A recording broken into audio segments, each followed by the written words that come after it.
Now it's 3 o'clock. Afternoon theatre. Beaker's Field by Philip Barker, with Elizabeth Proud, Blaine Fairman, and Nigel Lambert. Beaker's Field.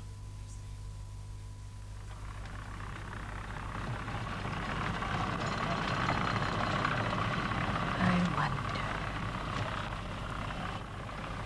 Good afternoon. Can I be of any assistance, madam? I beg your pardon. I'm the site manager. Can I help you? Oh, yes. Forgive me. Am I in the way? Oh, no, not at all. Only I was afraid it might have gone already, you see. Well, that particular one has, certainly, but we shall be building several more like it. If you're interested, No. I'm misleading you, I'm afraid. It was the old house, the original one. Original? Oh, Beaker's. When they told me that you were building on Beaker's Field, I was afraid I was too late, that you might have pulled it down. We should have started demolition this week. Oh, it's such a pity. Well, I suppose at one time, perhaps. But it's been little more than a shell for ages, or so they tell me. Stood empty for years, I understand. Empty? Yes. Probably needed too much spending on it to put it right. It was such a friendly old house, too. You knew it, did you? Once. Oh, a long time ago, a very long time. Just after the end of the First World War. Really? Yeah, it would certainly have looked different 50-odd years ago. Perhaps. But forgive me, it was just that I was passing again, and I thought... Thank you for your courtesy. It's all right. I'm just sorry you find it as it is. At least I have seen it once more. And just in time. Yes. Look, there's nothing in there but rubble, but would you like to take a look inside? Oh, could I? Could I really? Would that be possible? Oh, it's pretty filthy. Oh, just for a moment. I'd be very grateful. Oh, why not? This way's less cluttered, but do watch where you tread. You're very kind.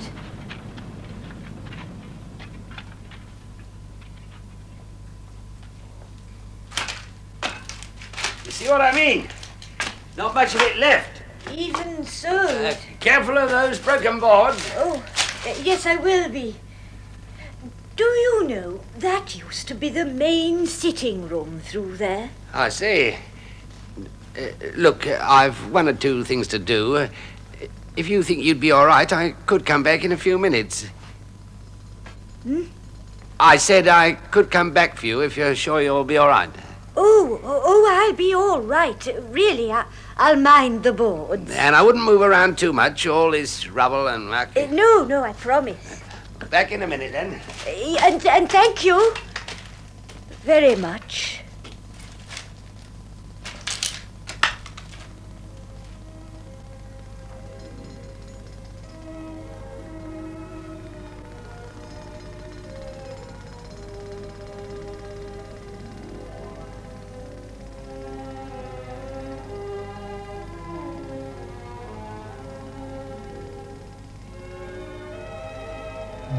Margaret? Are you there, Margaret? Yes.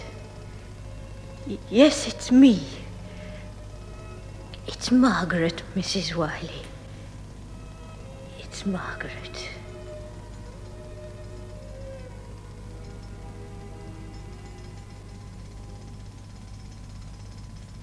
Margaret! Margaret, he's here. Here already? But I thought It's a motorcycle. I was watching upstairs. Oh, I didn't realize. I must go home. Go? Oh, nonsense. You must stay. Of course you must stay. Well, I'll come round later this evening, Oh, of perhaps. course you'll stay. I've been expecting you to. But I'm sure you'd rather... I think there's someone with him. On a motorcycle? One of those sidecar things. Come along. Yes, but Mrs. Wiley... Oh, now, do I look all right? You look very... Peter. What, no brass band? Oh, Peter! Hello, Mother. Oh, it's good to be home. At last. And safely, thank God. Worry's over, huh? Oh, but what's this? Two lovely ladies waiting? Makes going to war worthwhile. Hello, Margaret. Welcome home, Peter. Margaret said she shouldn't stay. That would have been disappointing. Well, I only thought... Wasn't that silly? Very silly. I was hoping you'd be here. There, you see. Besides, I want you both to meet somebody. Steve, where are you? A very good friend. I've invited him to stay, if that's all right. Stay? Oh, why, yes, of course. We brought some rations. Oh, come on in. This is Steve Gorman, that other intrepid flyer of Squadron 55. Steve, this is my mother. How do you do, Mrs. Wiley? You're very welcome, Captain Gorman. I've heard a lot about you. And about Beakers. It's a real pleasure to meet you, Mrs. Wiley. And this is Margaret Baxter. And about you too, Miss Baxter. About me? And he didn't exaggerate one bit. And I thought it was the Irish who kissed the Blarney Stone. Peter. It's okay, Mrs. Wiley. Envy's one of the things we Canadians soon learn to live with. It's understandable. See what I mean? All the same, these crazy colonials. Yes, well, we don't have to stand around in the hall. I suggest Captain Gorman has Steve, ma'am, if it's all right with you.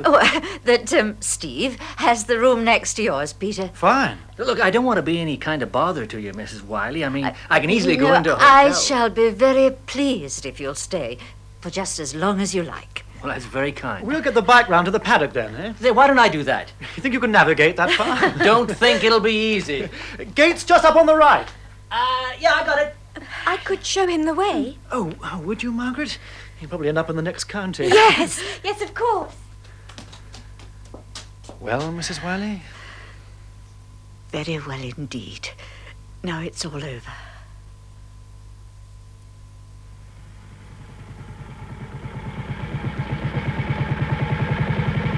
This be okay? I should think so.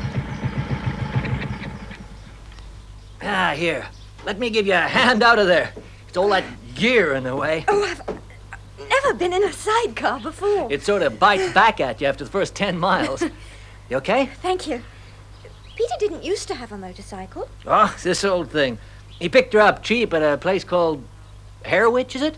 Oh, Harwich. yeah, that's where. It's a bit of unofficial army surplus, I reckon. Oh. Pete used to talk about Beaker's Field a lot. I can see why now. There's nothing like this in Toronto. Is that your home? Mm-hmm. How about you? Me? You live nearby? Oh, just through the village. I see. Well, I think that's everything. Yes. Can I carry some of that? We'd better be getting back. Well, you don't think perhaps we should give him a little time? Time? You know, only son, home from the war. Well, they're sure to have things to say. Oh, yes, I see. I see what you mean. But maybe you, being one of the family... No, I'm not. Not really. I've only known Mrs. Wiley since I went to help out at the cottage hospital. She's been going there all through the war. Is that so? Yes. I met Peter when he was home last time, that's all. I see. Well, what do you think? Do you think maybe I should leave this behind? What is it? This lady is the loudest, jangliest banjo you're ever likely to hear. Banjo? You're absolutely right. And it's also the worst played, so promise you won't even mention it. We were actually in Paris on leave on November the 11th when the armistice was signed. When we got back to the squadron, the whole thing was over. Not much else to do. A lot of us talked about staying on. In the Royal Flying Corps? The Royal Air Force now, Mrs. Wiley. What difference does it make? There's been no Royal Flying Corps since April the 1st last year. And no Royal Naval Air Service either. It's all combined, all the RAF now. I meant the war is over. But the RAF's only just begun. It's going to be really big. And pretty soon it'll have its own uniform and ranks, be a fully independent peacetime force. Like the Army and the Navy? Only more important. Oh. Because of what's happened to flying and aircraft during the war. Yeah, Steve's right. The whole picture has changed in the 5 years since 1914. Strategy, machines improved beyond recognition. It's inconceivable how much it's changed. A whole new concept. Do you realize how many squadrons we had in France in the armistice? All this talk and you're not eating. It's all right, Mother. We finally decided against it. We're leaving the service. Oh. Definitely. Steve and I have other plans. Right. Somehow the Royal Air Force must rough along without us. Tough as that'll be for them. No, it's just that it seems to me that we need to try and forget the war and warlike things. Flying, those terrible bombers and Yes, all. of course, but you shouldn't associate flying with war. No. But all the time we were reading of bigger bombs and bombers, raids, men shot down, civilians killed. Yes, all I this- know, but flying's been used for the first time, rightly or wrongly, as an instrument of war. But its potential, its real value, has nothing to do with war and killing. Just the opposite. Right, Steve? Right. Though without the war, I doubt it would have developed as quickly as it has. And it's that development and potential that interests Steve and me. I'm not sure I understand. Passengers, Mrs. Wiley? Passengers? And goods. Cargo, any kind of freight that can be transported. Like a ship. Exactly. Only faster. Passengers? What sort of passengers? Anybody who can pay the fare. People will soon be flying in the same way as they catch trains. But risk their lives in those things. No, they're already pretty safe, Mrs. Wiley, and they'll get even bigger and better. Well, it's my guess that we'll soon have ground-to-air wireless even, and then some sort of direction guide for when you can't see the landmarks. And Steve and I want to get in at the start. That's why Steve has stayed on. Why he's here. A partnership. But from where to where? Can you fly anywhere? From where? Well, that's a question we haven't sorted out yet. To where? Well, anywhere there's a field to land on, here or across the channel. Across the channel? Well, yes, a lot of people have flown across the channel, Mrs. Wiley. I even did it myself Yes, once. well, that was different, surely. I mean, you had no choice. It'll be the Atlantic before very long. Eventually, the only limit will be fuel and weight of cargo. Pilots of the Purple Twilight. How's that? Oh, it was only something I remembered. Tennyson, Pilots of the Purple Twilight. dropping down with costly bales. I like that. You've both really thought about this, haven't you? Seriously, I mean. Well, seriously enough to have paid for a second-hand two-seater de Havilland. You've bought an aircraft. We have a DH-4, the best type of bomber we had. We both flew it with the squadron in France. We picked it up cheap. I see. There's at least one company formed already. Air Transport and Travel, operating from Hendon. And now they've begun their civil aviation department at the Air Ministry. There'll be others, and we can't afford to waste any time. But first, we have to find ourselves an operational base, a landing field somewhere with a hangar and workshops. Where will that be? Not far from London. There'll have to be things like customs to clear, and we've got to be handy for passengers. This base, this field. Maybe we can get space at Hendon or Hounslow. No, I don't suppose Beakersfield would be suitable, though. Beaker's. Of course, I wouldn't know about such things. I just thought. Mother. Do you realize what you're suggesting? There's that large barn and the outhouses and... The noise. Aircraft taking off. Engines running all the time. And this house, it's far too big now. In any case, it's been yours since your father died. The mess. All the comings and goings. It's hardly peaceful. But probably it isn't what you had in mind. It would be ideal, but... Oh, Peter, it's a marvellous idea. Besides, with all these comings and goings, you're probably going to need a cook. I could help you there. And Margaret is very good with figures. Oh, really? Beakersfield. Steve? Are you really asking? Now look, it's about 4 acres, southerly and westerly approach, and the barn's big enough for a Handley Page already. What do you think? I think we just had our first board meeting. That's what I think.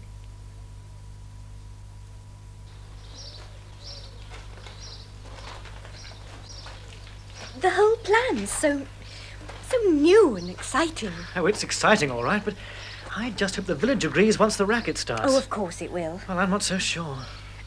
And Peter, did you mean what you said? OC Ledgers and Administration? Well, of course. Only if you want to. Oh, Peter, I'd love to be part of it. That's if you think I'd be any use. I'm sure you would. Yes. Well, that's all fixed then. Next thing is to get a telephone. I just can't believe it. I'll try and not let you down. You'll like Steve? Yes, he seems nice. Well, I better get back then. Thank you for bringing me home. Yes. Just like old times. I've I've thought about them a lot. Have you? Have you? I hadn't forgotten. I find that a great comfort.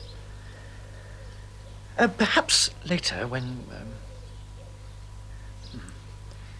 Well, good night, Margaret. See you tomorrow. Yes. Of course.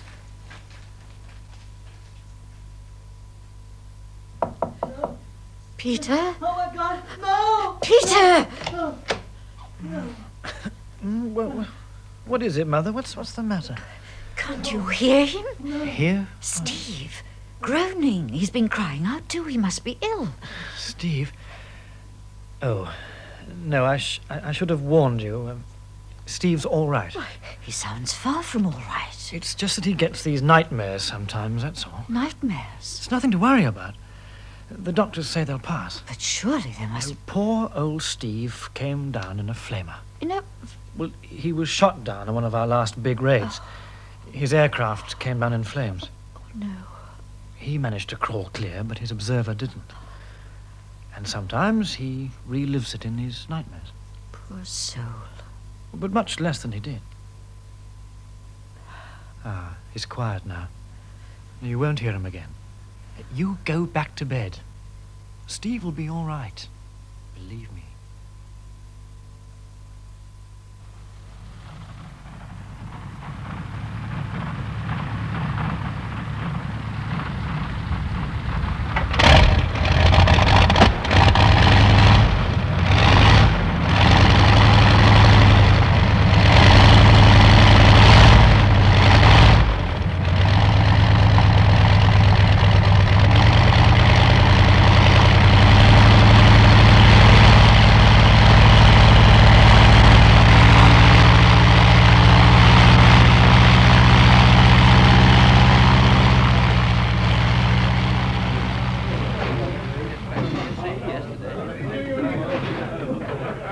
Ah, well, that's all right.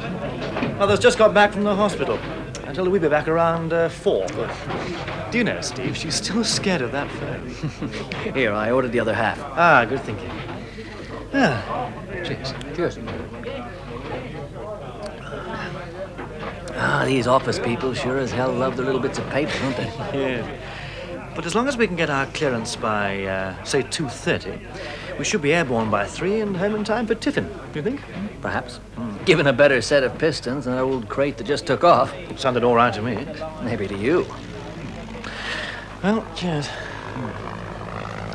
You ever flown this route in the dark? Not even in the light. Oh, boy. Still, I must say, if you got to wait around an airfield, give it a mess with a good bar.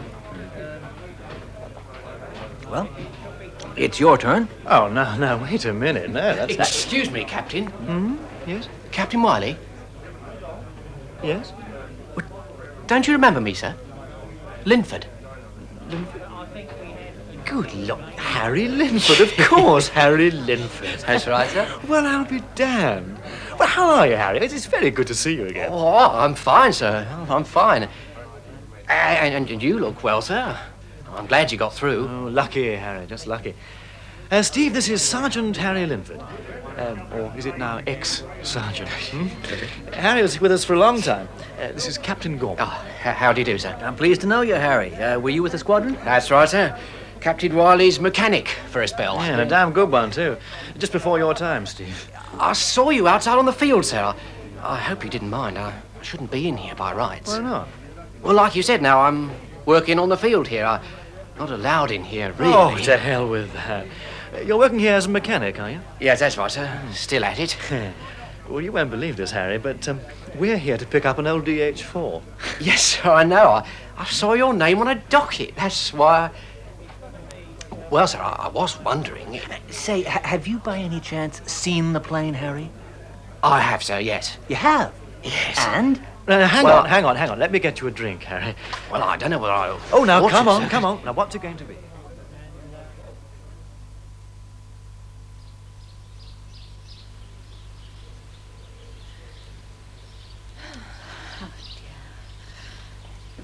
And Peter said 4 o'clock. Yes. Do you think something has happened? Oh, no, of course not. It's only just after 4. Yes. Now, they'll be here. I don't see anything, do you? Not yet. Oh, I'm not sure, though. To the right, there. Where? It's just a speck. Well, I can't see anything. It's getting bigger and... Listen. Yes, I can hear something. So can I. It's getting closer all the time. Oh, that's Peter, up there. Yes, of course, and see. I still can't believe it. It's turning. Yes, it's coming lower. Oh, Look, there they are. Where? Wave to them, look. I can't see them. Oh, I can't stand that noise. Oh, did you see them? Did you see them waving? Oh, that fearsome noise.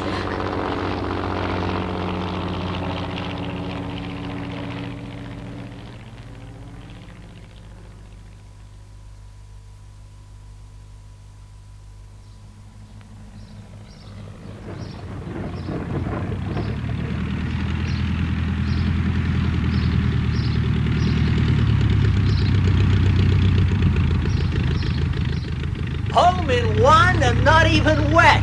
How was it back there? Bumpy. Not used to backseat driving, eh? Hey, you're still shouting. And so are you. Come on, let's get out and have a look at her. Okay, right. There we are. Oh, it's better.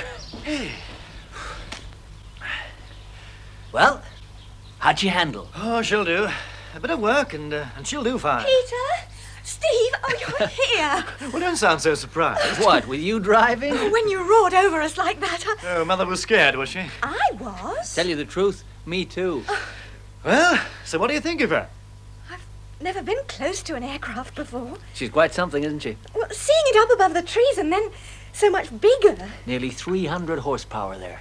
So powerful looking. Good for 120 miles an hour. 100? Yeah. It climbs to 3,000 feet in 16 minutes. This feels just like fabric of some kind. Sure, it's linen. Wood underneath. All wood except for steel brace wires on the wings, and even the prop. See, the linen's treated with a chemical dope to keep the weather out. You hear that? Now, that's how you tell that the fabric's okay, and this is. Linen? Hmm. And you used to go over Germany in that? One exactly like it, with 4 bombs and at least 2 machine guns. It's so... Is that where the passenger will sit? Rear cockpit. Used to be the observer. We've got to do something about that. Right. The only fault with the DH-4, the distance between the front and rear cockpits. It's tough on the larynx. Oh, talking to each other. Bellowing. That, or talking to yourself, and that can get to be a nasty habit. Oh, here we go. I wondered how long it would be. What? Coming over the field with Mother. Sergeant Farrow. What, the law? Second only to God locally. Peter? But amenable, answers to flattery, or at least did. Peter, Sergeant Farrow. Hello, Mother. Good afternoon, Sergeant Farrow. How very good to see you again. Afternoon, Captain Wiley. Miss Baxter. Hello, Mr. Farrow. Sergeant Farrow saw your machine. That's right, sir. Overhead I saw it, then it come down. The sergeant thought it had crashed. I have been trying to explain. This is my partner, Captain Gorman. Glad to know you, Sergeant. Captain, I heard that noise, too. Ah, yes. I hope it didn't alarm anyone. Frightened half of them to death in the village. Oh, I did tell Inspector Burt about the plane coming and everything. Oh, did you, miss? Well, he didn't tell nobody else. Thought the war had started again, some of them. Why, you're kidding. Wasn't too sure myself. But surely my mother has explained. There's bits I don't understand, sir. Sergeant Farrow is concerned about the disruption. Passengers, Yes. Mrs. Wiley said. That's right, yes. Now, that's one of the bits I don't understand. Pete, maybe the sergeant would care to look her over. Over... yes. I expect you've flown a lot, Sergeant. Ever in a DH-4? Me, sir? DH? Sure. Oh, no, can't say flying has been one of my experiences. No? That's funny. I could have sworn you looked a flyer. Oh, really, sir? Well, why do you say that, then? Well, it's that sort of, you know what I mean, Pete? Well, now you mention it.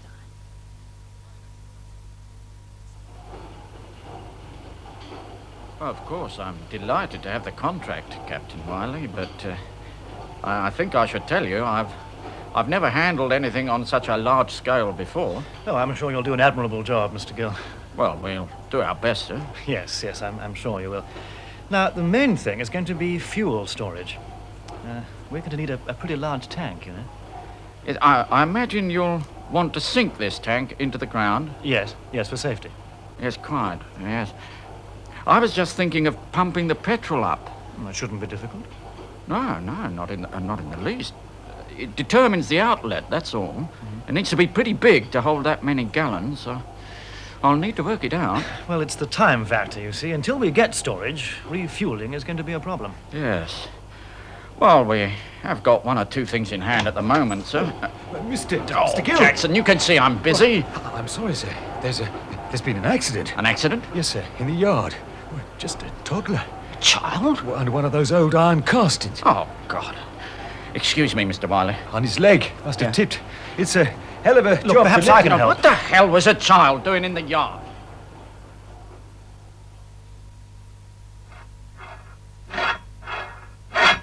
Steve?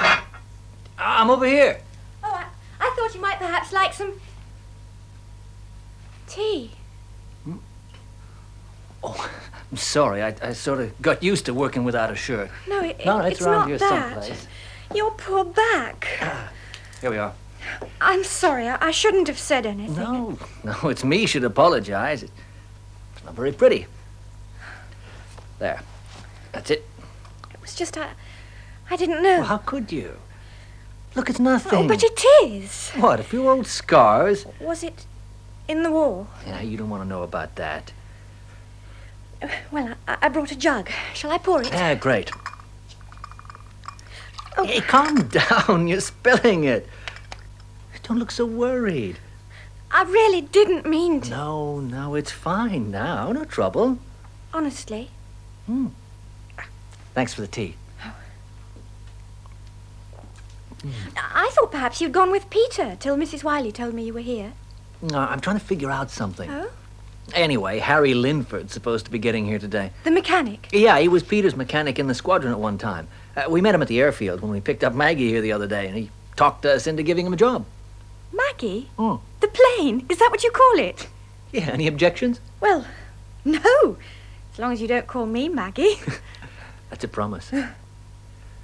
There's more tea in here. Oh, hang on, I haven't finished this yet. Oh, sorry. See, I'm trying to devise a cabin. A cabin? To keep the passengers dry. Oh. Look, come over here. I'll show you. Yeah, what about the pilot? Well, we expect to get wet, but, here, get in. What, into the cockpit? You're learning fast.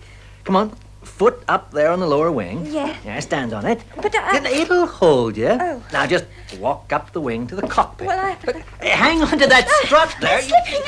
Whoops! You all right? Yes. Good job you caught me. Well, it's steep. The wing. It's a knack. Yes. So, you try it again, eh? Now, right. Up you go. Now, hang on to that brace this time.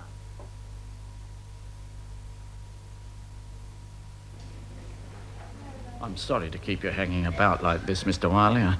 I should have got someone to bring your motorcycle to the hospital. Oh, don't worry about me. They've been so helpful already. But I just have to make sure the lad's all right. Is that him? Oh, yes. Dr. Roberts. Doctor, how is he? Mr. Gill, they told me you were still waiting.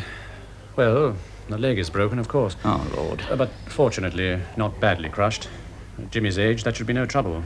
They tell me they're always running in and out of the yard. I didn't know. Well, there is another problem, however. Oh? What sort of problem, Doctor? This is Mr. Wiley. He was there. He nursed the boy here in the car. Wiley? Any relation to our Mrs. Wiley? I'm her son, Doctor. Then I'm pleased to meet you. We think very highly of your mother here. You said problem, Doctor. He'll be all right. He is hemorrhaging badly, losing far too much blood.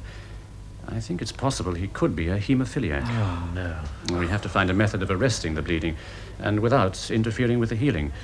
Without healing, the hemorrhage would just persist. Is that difficult? Normally, given the time, no. But little Jimmy is losing blood much too fast. And we have to find a way of stopping it, and quickly. Yes.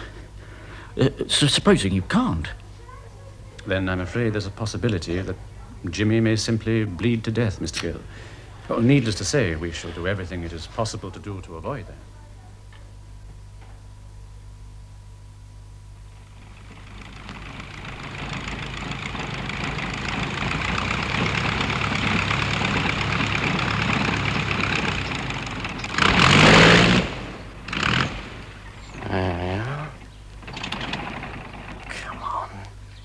Come on, Grandad. Good morning, Harry. Oh, morning, Mr. Gorman. Back to dawn patrols? Well, I thought I'd just have a look, sir. I hope that's all right. Well, you're the mechanic. Sooner the better. Well, what do you think? Not bad. Not too bad for an old un. No, you can't go far wrong with this kind of engine, sir. You happy with it then? Well, I wouldn't go that far, sir. Not that far. Of course, I can't really tell till I get her down. Take a real look. Help yourself. It'd be all right, would it? It could be out for a couple of days. Oh, well, maybe we should just check with Pete first. He'll be out in a minute. He's got a visitor. That's all there was to it, Sergeant. As I say, I didn't see it happen. Oh, it was just for confirmation, sir. Mr. Gill told me how helpful you were yesterday afternoon. Oh, no, I just happened to be in his office at the time. Oh, quite, sir. So, I don't think I need trouble you any further. Sorry to call so early. We have to have a report, you understand? How is the boy this morning? Have you heard?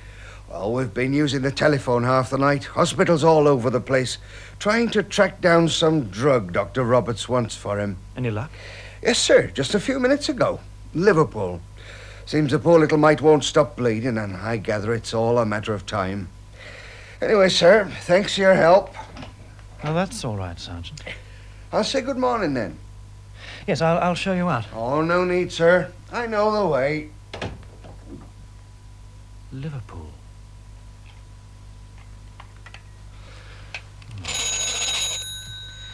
Would you get me the cottage hospital, please? I wonder. Not exactly Liverpool, Mr. Wiley. About 40 miles this side, in Cheshire. A firm of manufacturing chemists. They're putting some on a train in Liverpool because it's the nearest mainline station. There's nowhere else? And nowhere any quicker. Gilberlin is an American discovery. We're only just starting to prepare it in this country. What few supplies we've had so far have been American. Gilberlin? It acts by providing a network of fibers which promote coagulation. It has the advantage that its action is almost immediate. The way things are, we have precious little time left. Yes, they've got to pack it, take it 40 miles into Liverpool, and then probably wait for a London connection. Well, even then, you have to get it here from London. But it's still the nearest and quickest. It could take anything up to 10, 12 hours. I most sincerely hope not, for Jimmy's sake. It's just after 11 o'clock now. I reckon we could get it here for you by 4. By 4 this afternoon? By 4 this afternoon. We'll fly it in. Fly it in? Now, let them still put some on the train, just in case, but tell them to have a supply ready for us to pick up in about 2 hours' time. Yes, but I still don't see how you...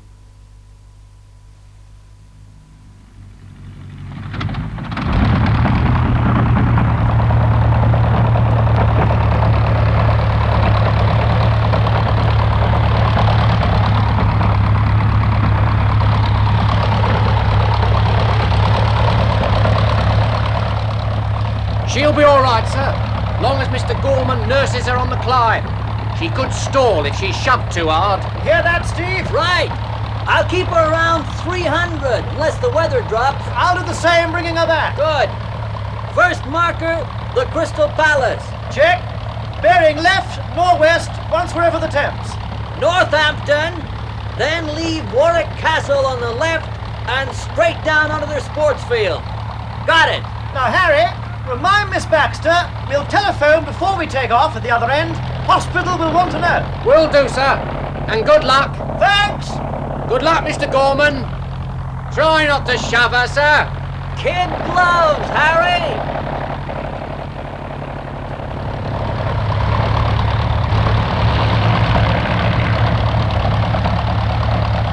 The best of British luck.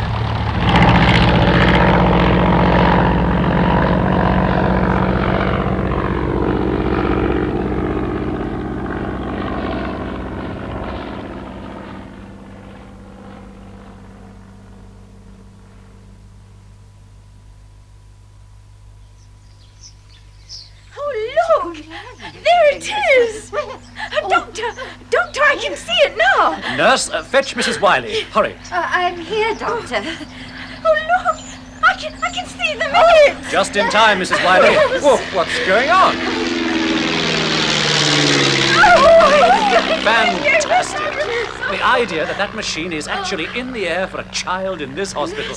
I can't imagine how you must feel, Mrs. Wiley. Well, I keep telling myself I'm getting used to it, Doctor. Hey, but excuse me, I couldn't help but hear what you said about a child. Yes? No, I'm a newspaper reporter covering an inquest here. Do I understand that aeroplane is in some way going to be used to help a child in this hospital?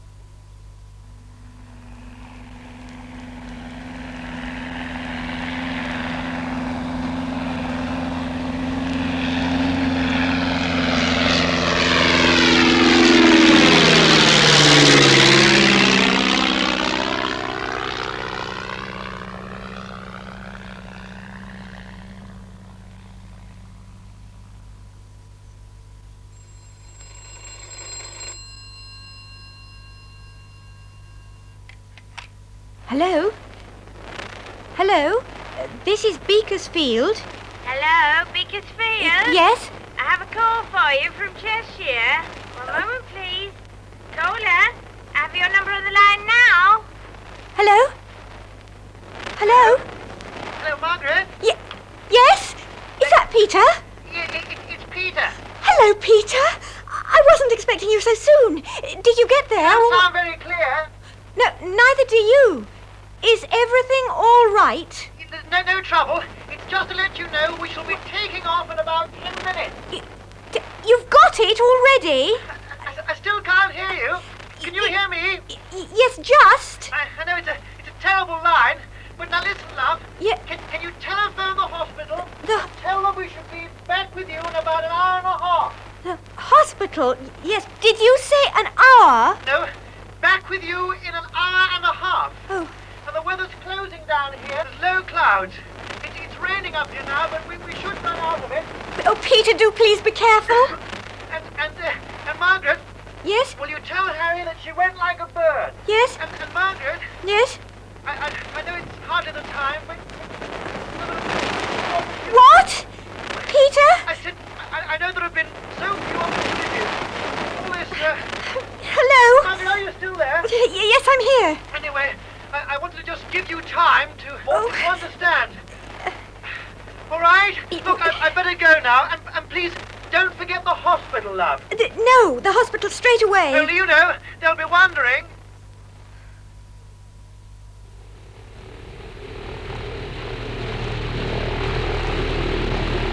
Not a thing. Just murk. Now, airspeed 90. 40 minutes out. Course? God knows in this. Perhaps Steve. Steve! Nothing! Clouds! No break! Nothing! Oh, hell. Down! Down!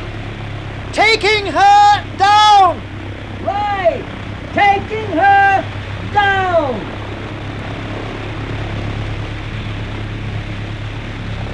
Altitude 200. Oil pressure? Yes, pressure okay. Now come on, girl, out of this. Let's see where in hell we are. Throttle back. Stick.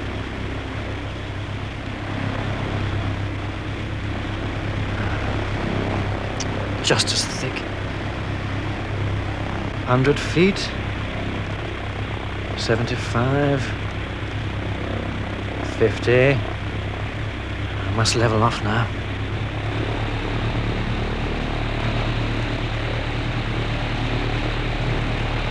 It's thinner now.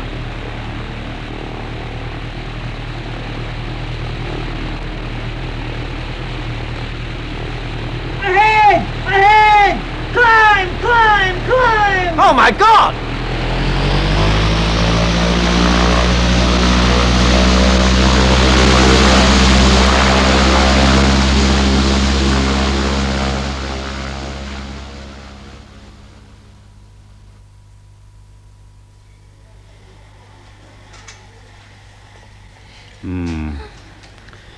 It is very low.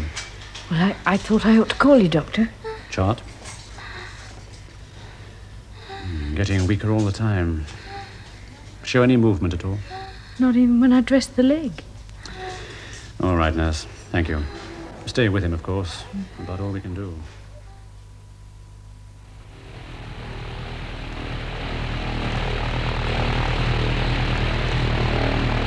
Have to put her down! Down? Down where? God knows. There! Ahead! A clearing! Sheep! See it? Hang on! Here we go!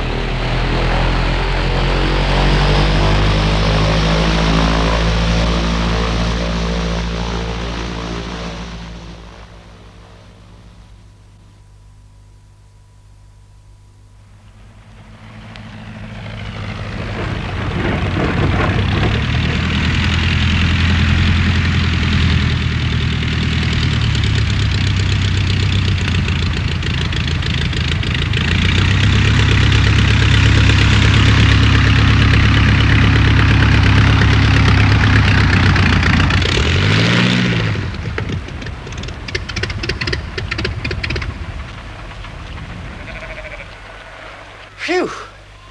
That was bloody close. There was some sort of a tower on that hill. At least you took the climb.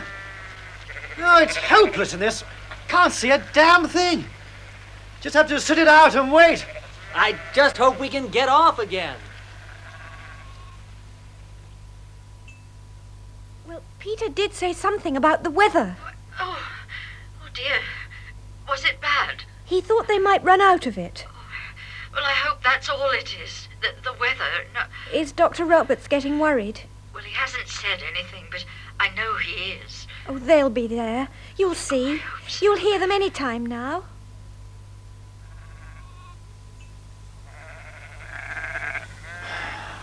Bloody sheep. How long have we been sitting here? Oh, about 40 minutes, I guess. Oh, it's a fine thing. Weather drops in and we have to sit down because we can't see where we're going. One of these days, they're going to laugh at this. You know, it doesn't look as dense as it was. No.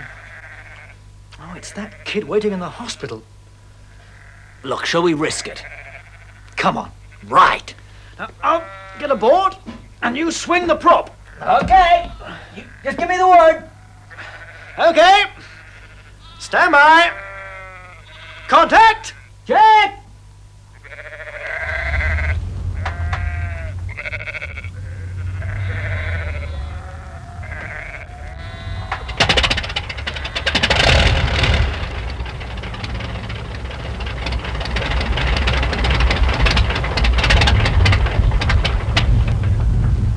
Oh, come on, Maggie! Oh, shut up, you stupid sheep.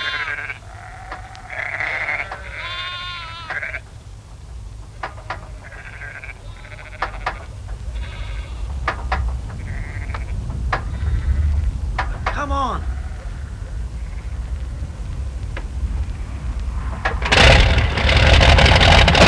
Eureka! Now hang on to the wing, Frank!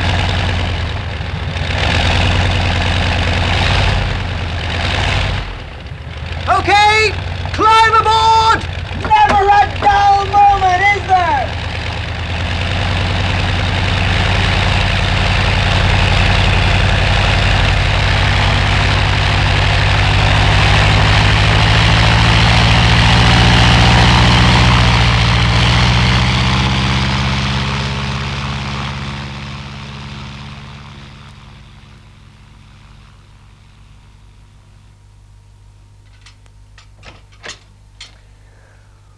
Oh, heck, I'm sorry, Mrs. Wiley. Oh, good morning, Steve. I had no notion it was this Oh, time. it's all right. Somebody should have bellowed. Well, we didn't want to disturb you. You had a bad night. And, I mean, after all that excitement Yeah, yesterday... Pete's up, though, I'll bet. Well, he's speaking on the telephone.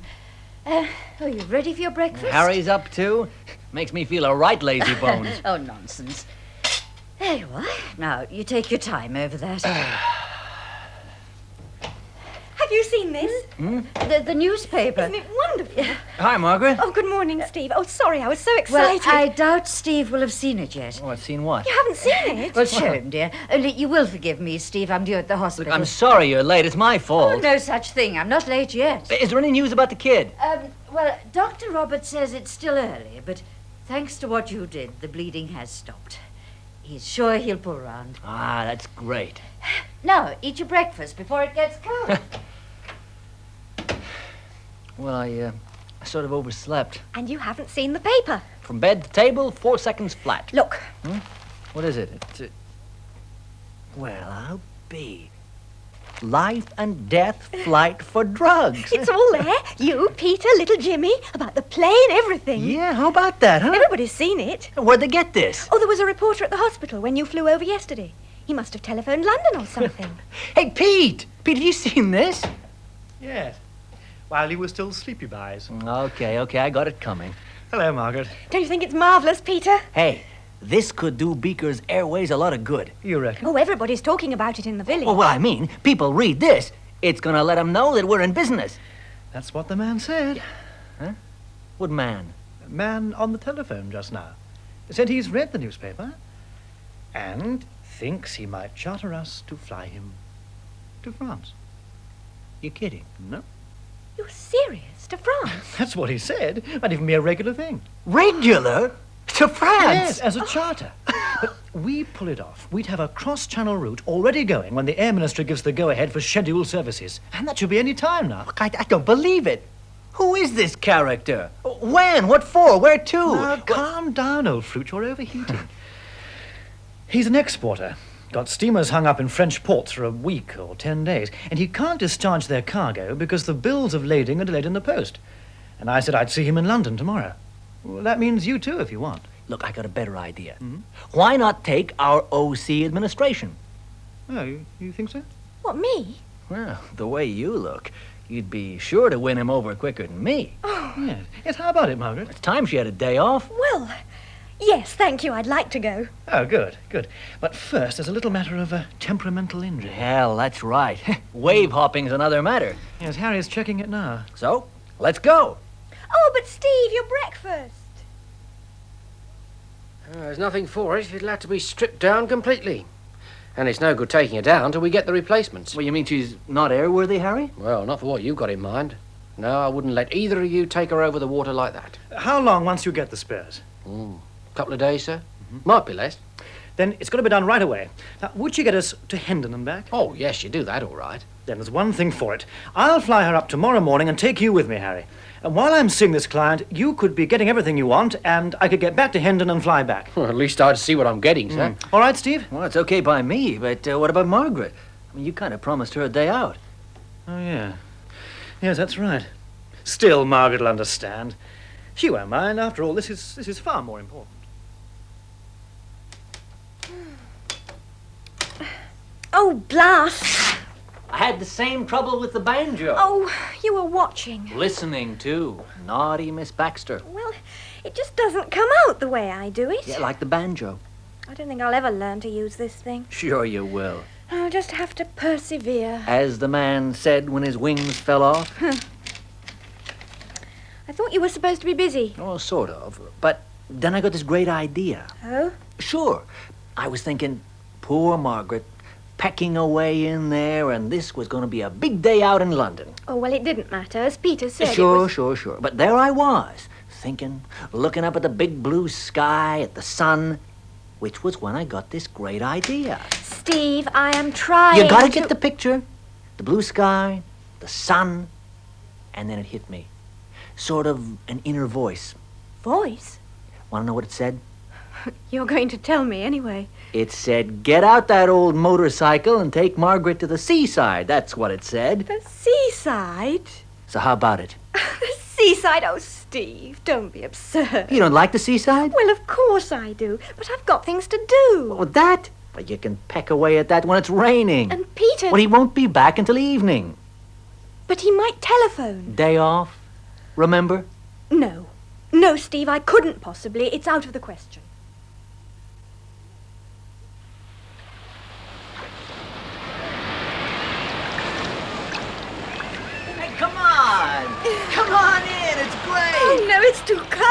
He's like ice. You sissy. It's warmer once you're in.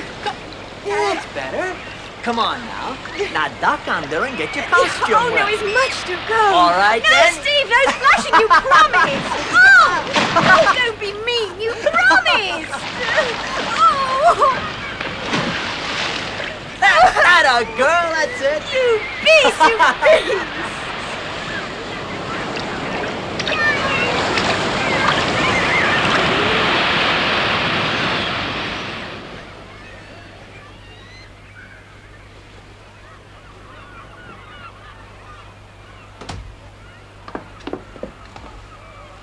You okay? Well, I think so, but there's no mirror in that changing hut. Ah, you look just terrific. I just don't believe you anymore. Why ever not? Well, you were the one who promised not to splash me. Oh, come on now. Admit it was worth it. Here, let me take your wet costume. Oh, thanks. You know, you ought to wear one of these more often. Oh, look fine, wouldn't I? Walking around in a bathing costume. You sure do. Now, Captain Gorman, really. I beg your pardon, ma'am. Oh, boy, am I hungry after that swim. How about you? Well, now you mention it. Right. Come on, let's find a tea shop. Okay.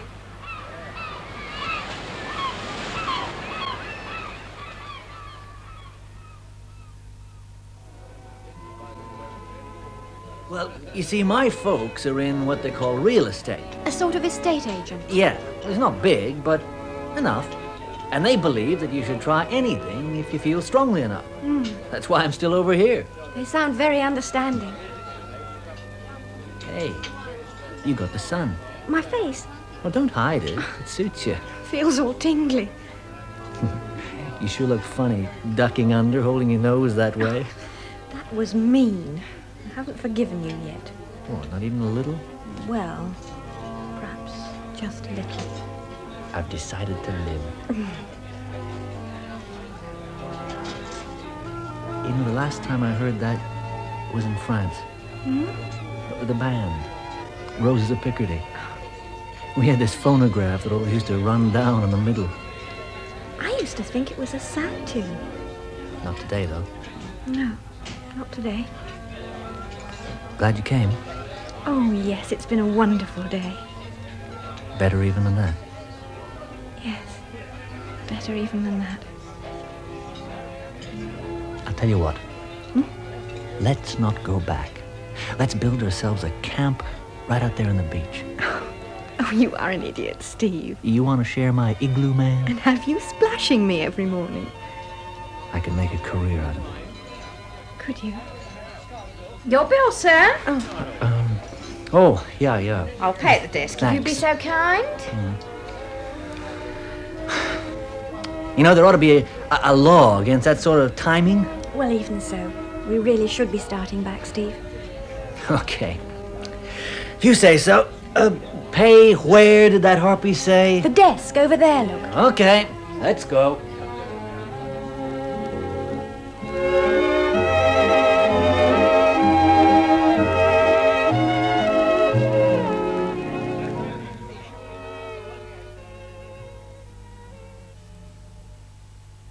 It's still only early evening. It'll do Steve the world of good. Some sea air and a little relaxation. Margaret, too. No doubt. I think she's been looking a little peaky. I'm just surprised they didn't say. Well, why on earth should they? Besides, we weren't here, were we? Well, that's what I meant. Probably they didn't decide until they saw what a glorious day it was.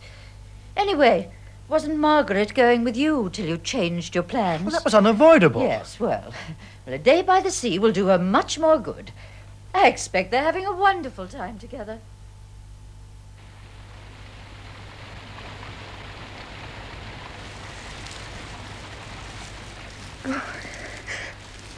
Oh, Steve.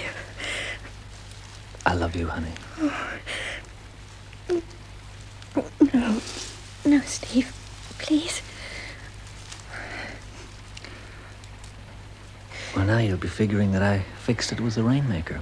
I wouldn't put it past you. What? That old motorcycle would flood?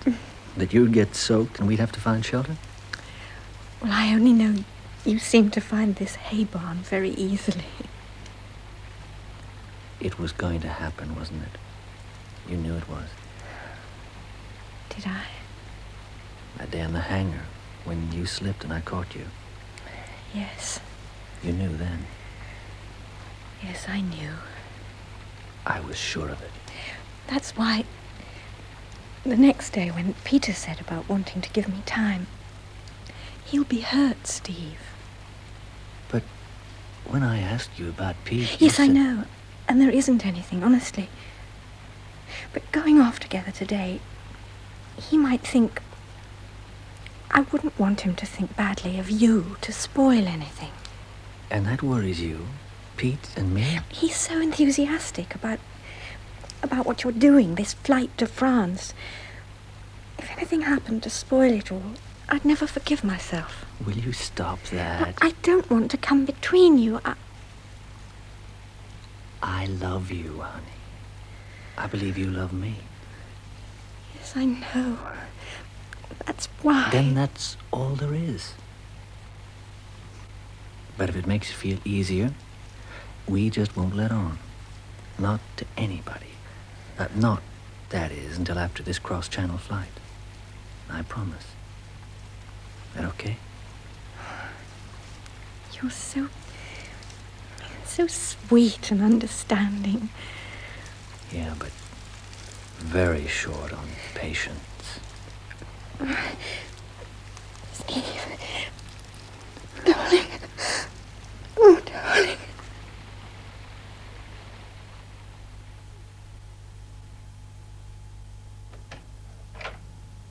Pete, you still up?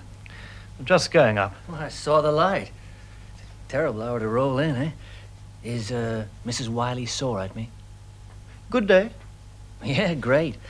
Ran into a hell of a storm on the way back, though. Rain, and you never saw anything like it. Oh. Didn't rain here. I guess we must have caught it all. I had to take shelter. Took me hours to get the engine deflooded. Margaret, all right, was she? Well, a bit wet, but...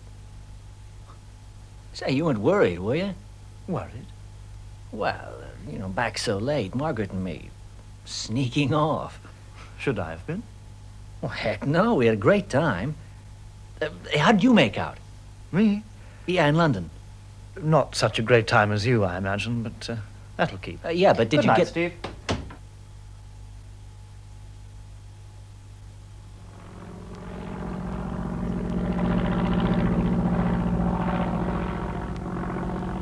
What's going on? I thought we'd finished testing her, Harry. Oh, Mr. Gorman said he wasn't sure about the pressure drag from that new cockpit cabin, sir. All right, when I had her up earlier. I had a bit of trouble with the locking catch, sir. Yeah. Mr. Gorman thought he'd like to try it out himself. What the hell's he doing? Heading straight down for us at the moment, sir. She'd take that, she'll take anything. Oh, my God! And she did. What's he trying to do? I'd like something left for Monday. He's coming in. Yeah, just as well. What on earth is he playing at? Which reminds me, Harry, I shall be flying the cross-channel trip. Oh, you, sir? Not Mr. Gorman? Yes, it's arranged that I pick up the passenger at Hounslow at 8. So I want to take off here at 7:15 sharp. Give me a bit of leeway, just in case. Wait, he's coming in too fast!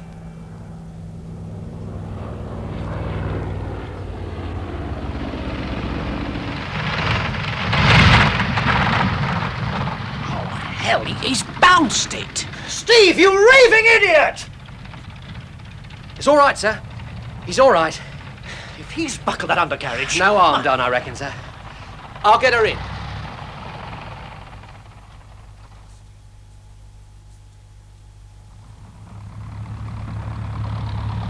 Steve! What the bloody hell was that? Not exactly textbook, was it, old Skip? Wonder she has any wheels left on her. I wonder there's anything left on me. If you cracked her up now... Yeah. I know what you mean, Pete. All right if I take her in, sir? Yeah, she's all yours, Harry. Hey, and forget that catch. It's okay. Righto. Well, that's hardly my style. I'm sorry, Pete. I guess I mistimed it. Mistimed it? mistimed it. You damn near wrecked the whole effort. It was careless. Careless? Yes, bloody careless, Steve. Well, look, I said I was sorry. You want I should salute too? You were just lucky we have any aircraft left. You never duff up a landing? Well, at least I try and keep my mind on what I'm doing. What is that supposed to mean? Only that we might have a better chance if you could do the same. What is griping you, Pete? There's a hell of a lot at stake, and I thought you and I were trying to build up a business. So? So it just seems to me that you could be getting your interests confused. I don't get you. Then it doesn't matter.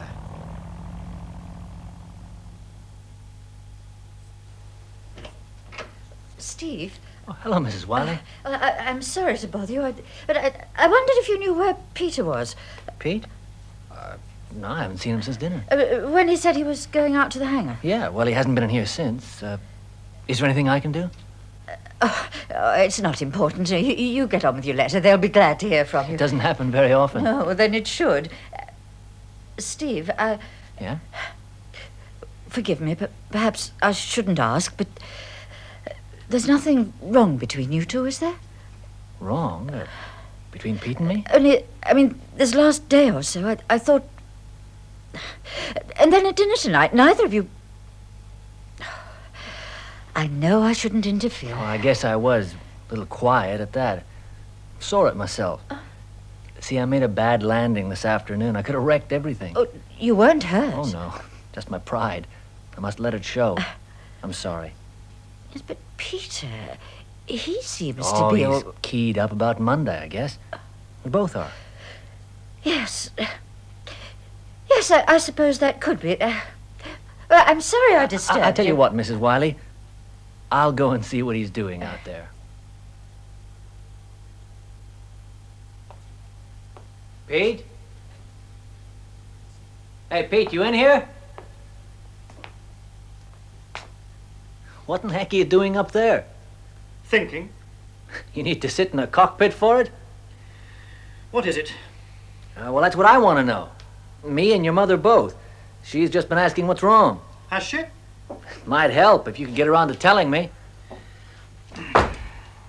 You really need telling. Now, this afternoon out there, tonight at dinner... You know what I was thinking, sitting up there? I was thinking of all the good men who'd flown in cockpits like that with me. Wild, most of them, but by God, you could trust them. Meaning? Well, then I got to wondering how in hell, with all of those, I came to end up with you. You sure take a bad landing back. Above everything else, it's the galling thought that I should be responsible. Go on. I bring you here as a trusted friend, and you accept our hospitality. And you repay it by treating someone that you know I respect like some estaminet floozy to be mauled and subjected to your backwoods lechery. Easy, old Skip. You're forgetting all that backwoods muscle. You're wrong. I've had my suspicions ever since your little trip to the seaside last week.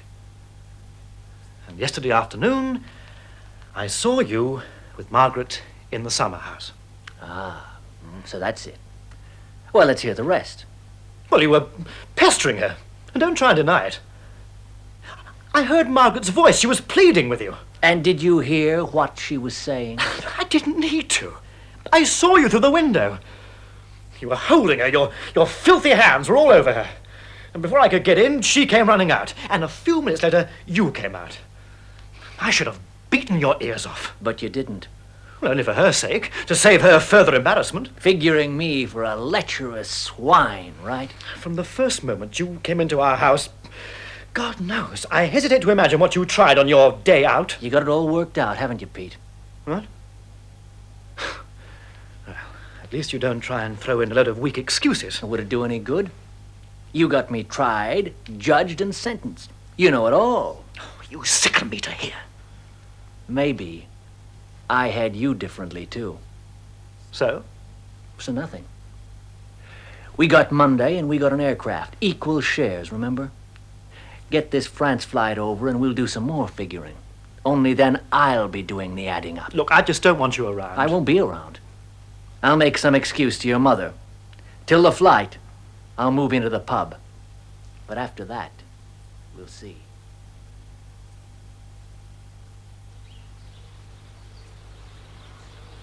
Harry, Just a minute, Harry. Oh, morning, Miss Baxter. Have you just come from the hangar? Just starting to fuel her up. Well, I was looking for Mr. Gorman. Is he in there with you? Oh, no, miss. Only Mr. Wiley. Mr. Gorman's gone, miss. Gone? Left. Oh, about an hour ago. Said he wouldn't be around today.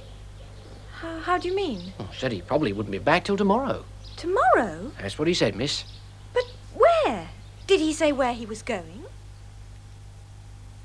He just told me that he had some business to attend to. Yesterday. I mean, he didn't tell me. I mean, he didn't say where he was going. No, he just got up early and said he might not be back until tomorrow. No, it's not that. I mean, there's no reason why he should. It's just that... Well, it's the big flight tomorrow. I must say, Peter didn't seem very concerned. Not that I think they saw each other this morning. Margaret, tell me, have you noticed any sort of tension between them? Tension? How? Oh, I'm not sure, but I've felt it this last day or so. I wondered if you had. Well, I don't see them together as much as you. Last night I asked Steve, not that I should. He said there was nothing, but I'm not so sure. They were out late in the hangar, then Steve came in and went straight to his room, and this morning he went off. Just the last day or so? Oh, but I'm probably imagining it. I certainly hope so. Cockpit dial here is nudging the full. Well, she should take a bit more, sir. Well, try it, but watch for overspill. A fire now is the last thing we need. There's some left in the big tank I'd like to clear, sir. Just got to get it over. Hang on, I'll give you a hand. Oh, gosh! Ruth! Are you all right, sir? I don't know. I think so. Hey, give me a pull, would you? Here you are, sir. Easy. That's it. I slipped stepping off that wing. Oh, blast! Now, wait a minute. Now, it's my ankle. My blasted ankle. Just a minute. Oh, hell. Hang on me, sir. Keep the weight on it. I'll be all right. Just get on it for a bit. Oh, hell.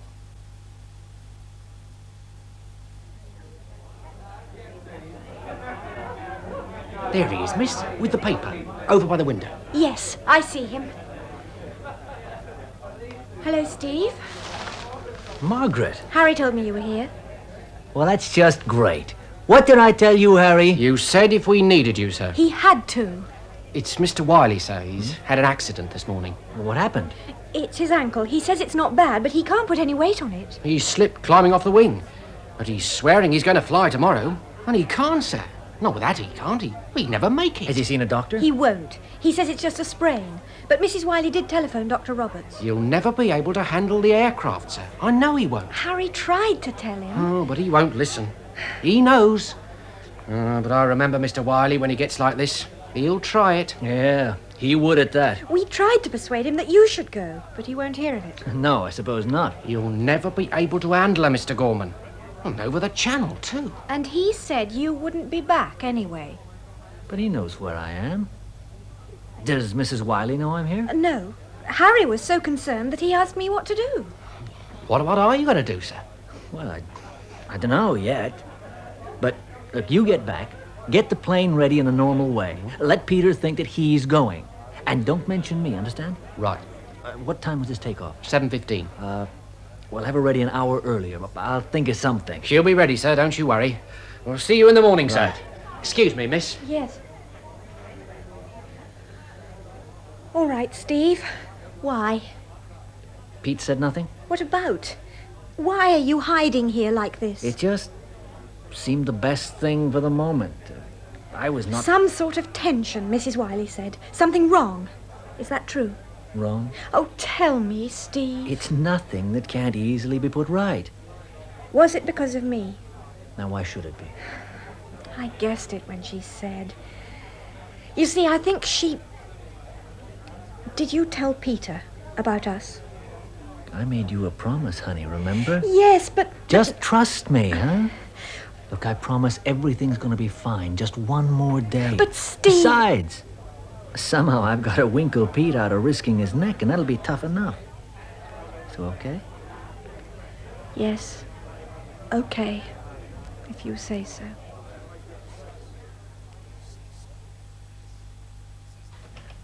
Oh, Steve, come in. Everything all right? I couldn't lock it. There was no key to that room. Heck. I didn't know what to do. In the end, I did something awful, Steve. I've been awake worrying ever since. Awful? How? Well, Dr. Roberts gave me some tablets in case Peter couldn't sleep. You didn't? I did. In a hot drink last thing. A Mickey Finn. Mrs. W., you're marvelous. That I should do such a thing to him. Better that than he should risk his life. He could hardly hobble on it last night, and he was just as determined. And he's still asleep? Dr. Roberts said just one. I gave him 2. That's great. You know, by the time he's shouting for his breakfast, I'll be over Boulogne. He will be all right. A good rest will do him the world of good. I know he'll hate me for it. Now you know him better than that. Though he'll probably roar a bit at first. Don't worry. You did the right thing. Indeed, I hope so. But you take care. You bet. Back tomorrow. And, Steve, shall I give Margaret your love?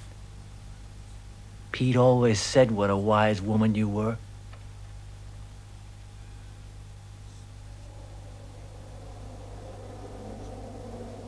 Steve. Steve. Honey, what are you doing out at this time? Well, I had to see you off. Oh, darling, please be careful. Of course. I got every reason. Please? If anything happened to you now... Come on now. There's not a thing to worry about. Yes, I'm sorry. I'm being silly. Just keep thinking of that old hay barn, huh? And no shenanigans while the master's away. And remember, it's me you promised to marry. Oh, Steve. Oh, I do love you. And I think you're crazy. See you tomorrow. Yes.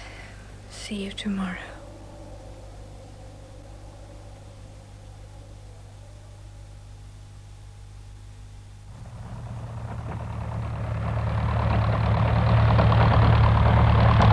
Well, it's all yours, sir. Spare helmet and flying coat in the back. Thanks. And Harry, force a habit, I guess. This letter.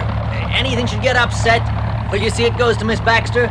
You know, the usual thing, just in case. I know, sir. You all did it. And keep your head down when Pete wakes up. I'll watch it. And good luck, sir. See ya.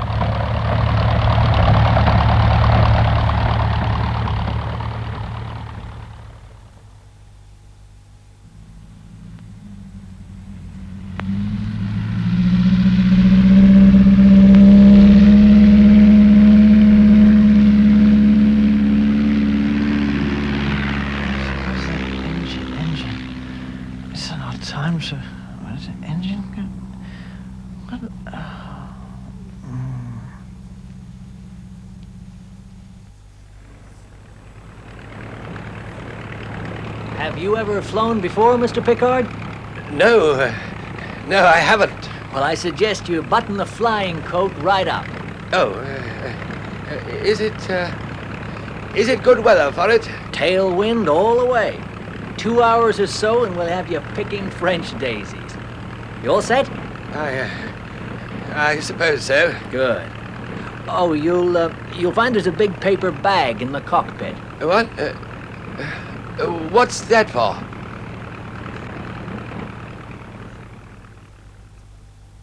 Sleeping draft? You just wouldn't listen, Peter. A sleeping draft? Well, look at you. You can't even stand this Steve's morning. idea, no doubt. No, only that you shouldn't risk your life. We had to do something. Knock me out. Well, the sleeping draft was my idea. My own mother.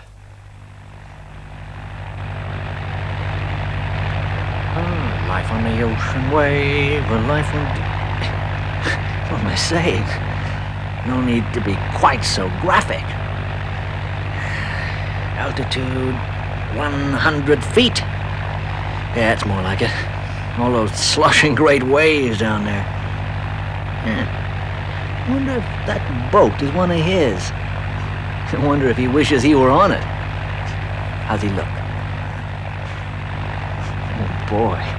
Boy, oh boy, he's greener than a spring leaf, the poor old geezer.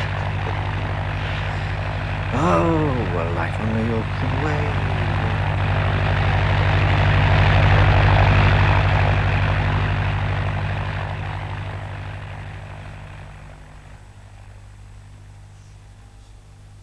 Why, dear?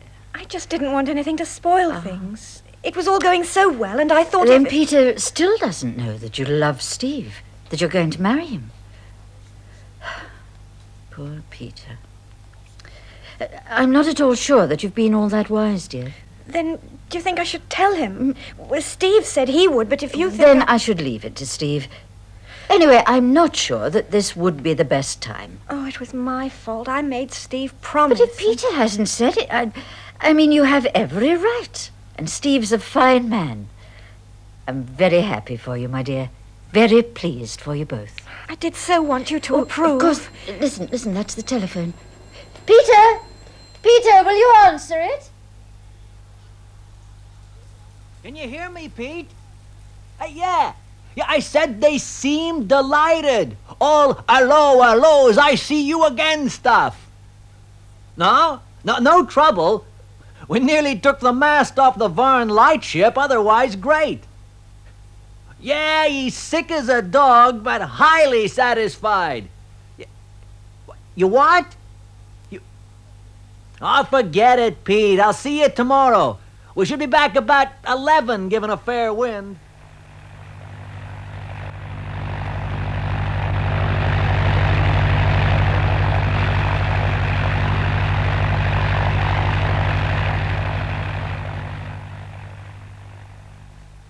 About 11. That's if he's got off from Le Bourget on time. But he has to go to Hounslow first. Yes, drop the passenger. Yeah, should be well over the old channel by now, miss.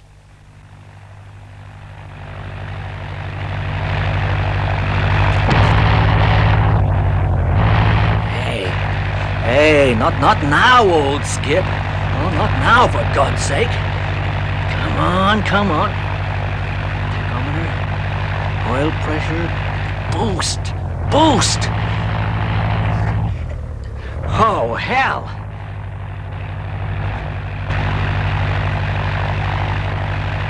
Whew. Oh, now there was nearly a pretty thing.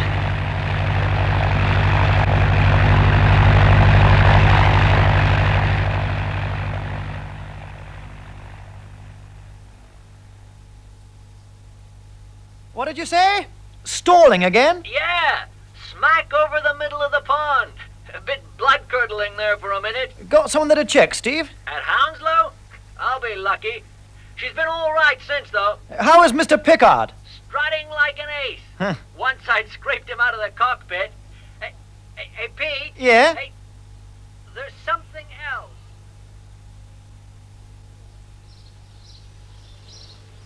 I don't understand it, sir. Stalling? But she can't be. Oh, forget it, Harry. He's not worried. But why should she?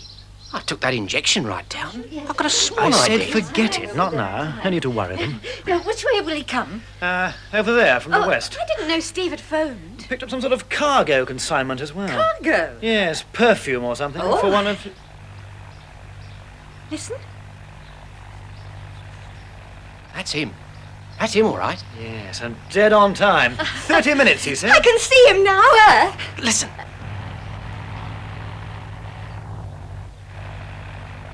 What is it, Harry? Or something. It doesn't sound right. Not right. She's cutting out. She's cutting out.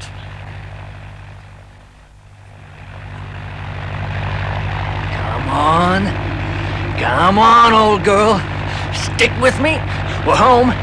You see the field? Come on!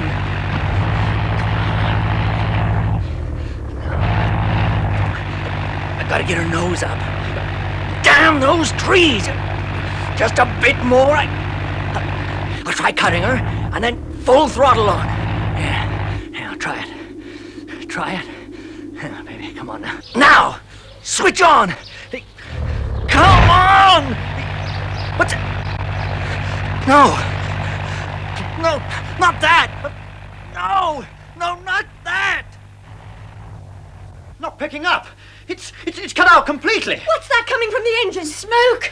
Is it smoke? Out of control! Flames! I can see flames! And into the wind! Oh, God, Steve! Steve, he's on fire! Get her out of here! Get her away! No! Steve! Peter, come back! Come back, sir, it's no...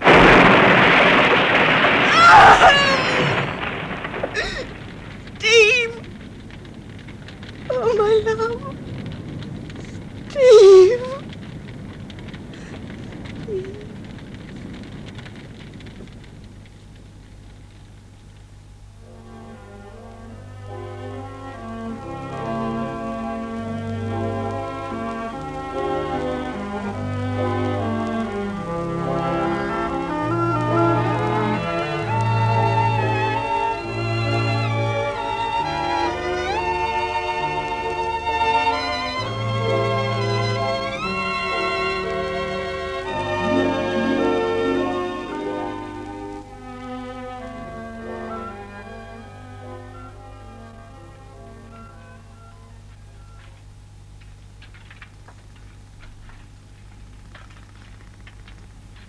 Steve. Darling Steve. I guessed I'd find you here. Find me? When they said at the hotel. Oh, Stephen, I didn't hear you. Well, you had me worried there. Well, I just had to see it once more. That's where it all happened, just out there. Yes, Grandmother, I know. We were here yesterday. I guess you've forgotten. No, I hadn't forgotten. Mrs. Wiley, Peter. Peter went back into the RAF, you know. Yes, I know. After Harry gave me your grandfather's letter and I went to Canada, I never saw them again. No, he was killed in 1942. In another war. No, Stephen. I hadn't forgotten. Are you, ready to go? Yes. Yes, I'm ready now.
In Beaker's Field by Philip Barker, Margaret Baxter was played by Elizabeth Proud, Steve Gorman by Blaine Fairman, and Peter Wiley by Nigel Lambert.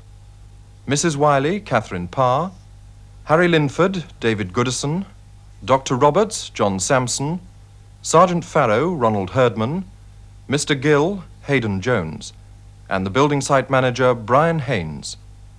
Other parts were played by John Forrest, Nigel Anthony, and Olwen Griffiths. The producer was Roger Pine.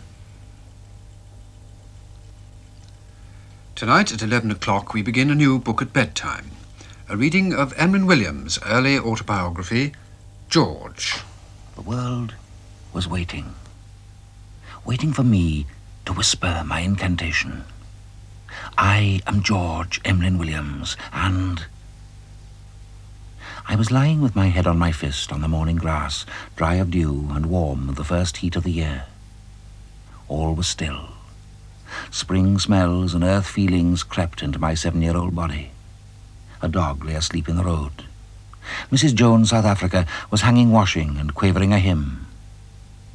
Everything waited and was suspended. Richard Bebb reads the first of 15 instalments of George by Emlyn Williams tonight at 11 o'clock. It's the story of the early life of the actor and playwright and covers the years from his childhood in rural Wales through his school days and the support and help of his teacher, Miss Cook, later to be the pattern for Miss Moffat in The Corn is Green, up to his departure for Oxford in 1923. Book at bedtime at 11 tonight. And now I thought I might play some music by a Welsh composer, Grace Mathias. It's one of her sea sketches with quite a good title for a day like today, High Wind.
Well, that's called High Wind. It's by Grace Mathias, Welsh composer, one of her sea sketches.